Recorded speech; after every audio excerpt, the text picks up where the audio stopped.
आज हम बात करने लगे हैं मोहब्बत के रूल नंबर 12 की। ठीक हो गया, यानी लव रूल 12 की हम बात करने लगे हैं। हम देखते हैं कि 12वें रूल के अंदर है क्या। ठीक हो गया। सबसे पहले तो ये समझ लें कि जो इसका की पॉइंट है वो क्या है।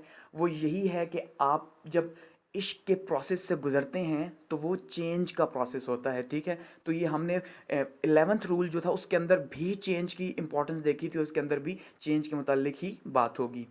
तो सबसे पहले कॉन्टेक्स्ट देखते हैं, स्टार्ट करते हैं। कहा मोहब्बत की तलाश हमें तब्दील करके रख देती है।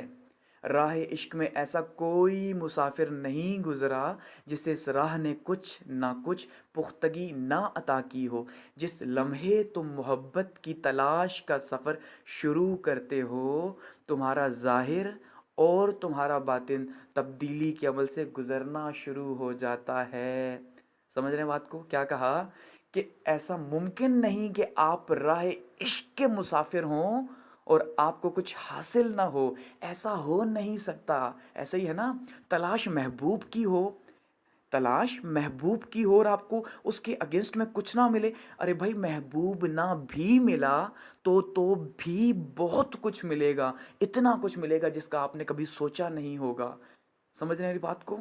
ये मोहब्बत की तलाश है कि मोहब्बत की तलाश इंसान को क्या करती है, तब्दील करके रख देती है। आपको चेंज कर देगी वो। आप जब मोहब्बत की तलाश के लिए गुजरोगे ना, आपका दिल चेंज फील करेगा कि यार आपको मोहब्बत चाहिए, आप आगे बढ़ोगे। ऐसा ही है, अपने आप को खोल दोगे इश्क के लिए, मोहब्बत के लिए, तो आप तब्दील होना शुरू हो जाओगे। चेंजिंग्स आना शुरू हो जाएंगी आपकी पर्सनैलिटी के अंदर, आपकी सोच के अंदर, और चाहे वो आपकी इर्द गिर्द की दुनिया है वहाँ पे भी चेंजिंग्स आएंगी। क्योंकि हम ये पीछे देख चुके हैं कि जो आउटसाइड वर्ल्ड है वो क्या है, reflection of the inside world, यानी वो अंदर की दुनिया की एक रिफ्लेक्शन है, एक अक्स है। तो मोहब्बत आपको अंदर से तब्दील करेगी, तो उसके नतीजे में आप बाहर से भी चेंज फील करोगे। ऐसा ही है ना।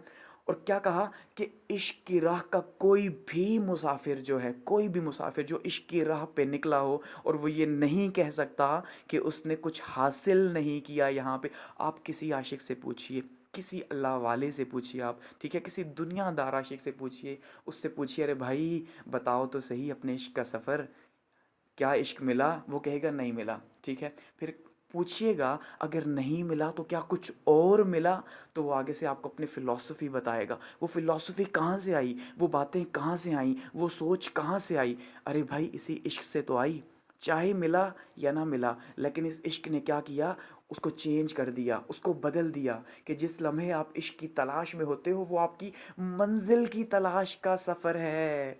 ये सबसे इम्पॉर्टेंट पॉइंट है। अगर आपने इसे समझ लिया तो आप समझ लिया, आपने लाइफ को समझ लिया, हर तरह से लाइफ को समझ लिया। क्या कि मोहब्बत की तलाश असल में है क्या? मोहब्बत की तलाश अपने आप की तलाश है, खुद की तलाश है कि मैं कौन हूँ। ऐसा ही है ना, क्योंकि खुद को जब आप तलाश कर ही नहीं रहे तो आप मोहब्बत कैसे करेंगे?